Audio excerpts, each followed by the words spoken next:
Alors je reviens sur la théorie de l'astrologie 30-60-90, l'astrologie des transits, comme je l'appelle aussi, qui est une astrologie stellaro-planétaire.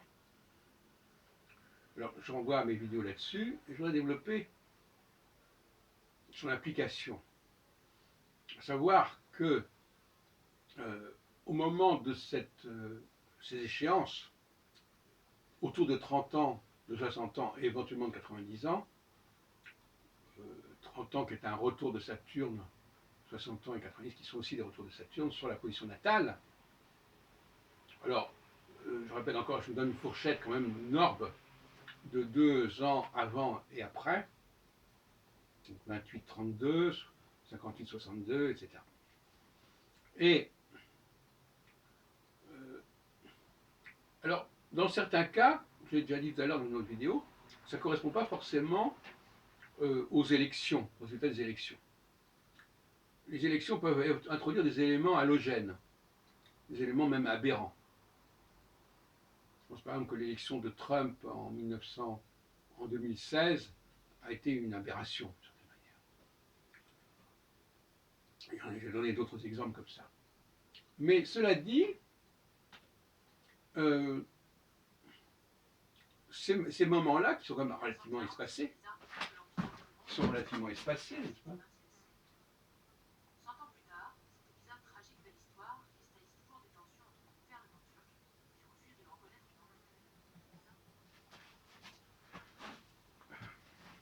Excusez-moi.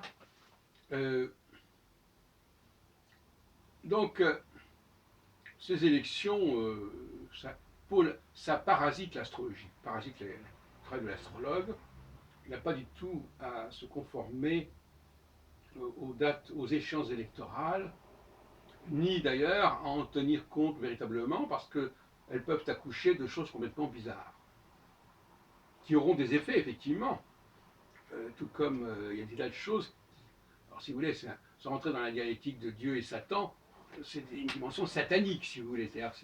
C'est une réalité parallèle, un système parallèle au système que nous avons et qui peut créer des effets réels par le fait, par exemple, de cette machine électorale.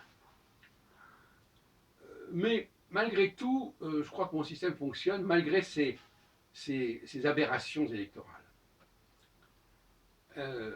qui défigurent l'histoire du monde moderne. Et je dirais que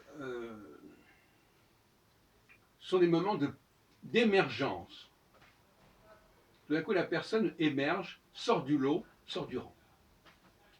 Elle est reconnue, elle est mise en orbite, et il y a une espèce de poussée, d'impulsion qui se fait, dont elle sera profitée plus ou moins, et dont les effets seront plus ou moins durables. Il reste qu'à un moment donné, ces effets vont s'épuiser, et qu'il faudra attendre l'échéance suivante pour qu'il y ait un nouvel impact. Alors cette échéance suivante, elle vient 30 ans après. Excusez-moi, ça fait beaucoup. Mais c'est comme ça. Et puis, s'il y a une troisième échéance, et de plus en plus, il y aura des gens, surtout dans l'élite, qui vont vivre très âgés, il y aura bientôt une échéance à 88-92 ans, qui sera très importante aussi. Donc ces gens-là, il faut les soigner, mais il y en a beaucoup, et lorsque on a une poussée, oui, c'est bien, mais il y a d'autres personnes qui ont des poussées aussi. Donc, il y a un roulement qui se fait de toute façon. D'où la limitation de l'impact.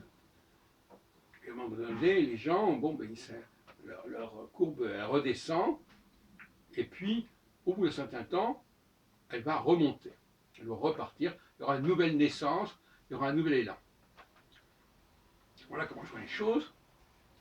Et donc, je propose des interviews de personnalités connues, qui ont une certaine réussite, pour voir si effectivement ces stades à l'approche de la trentaine et à l'approche de la soixantaine ont été décisifs ou pas, déterminants ou pas.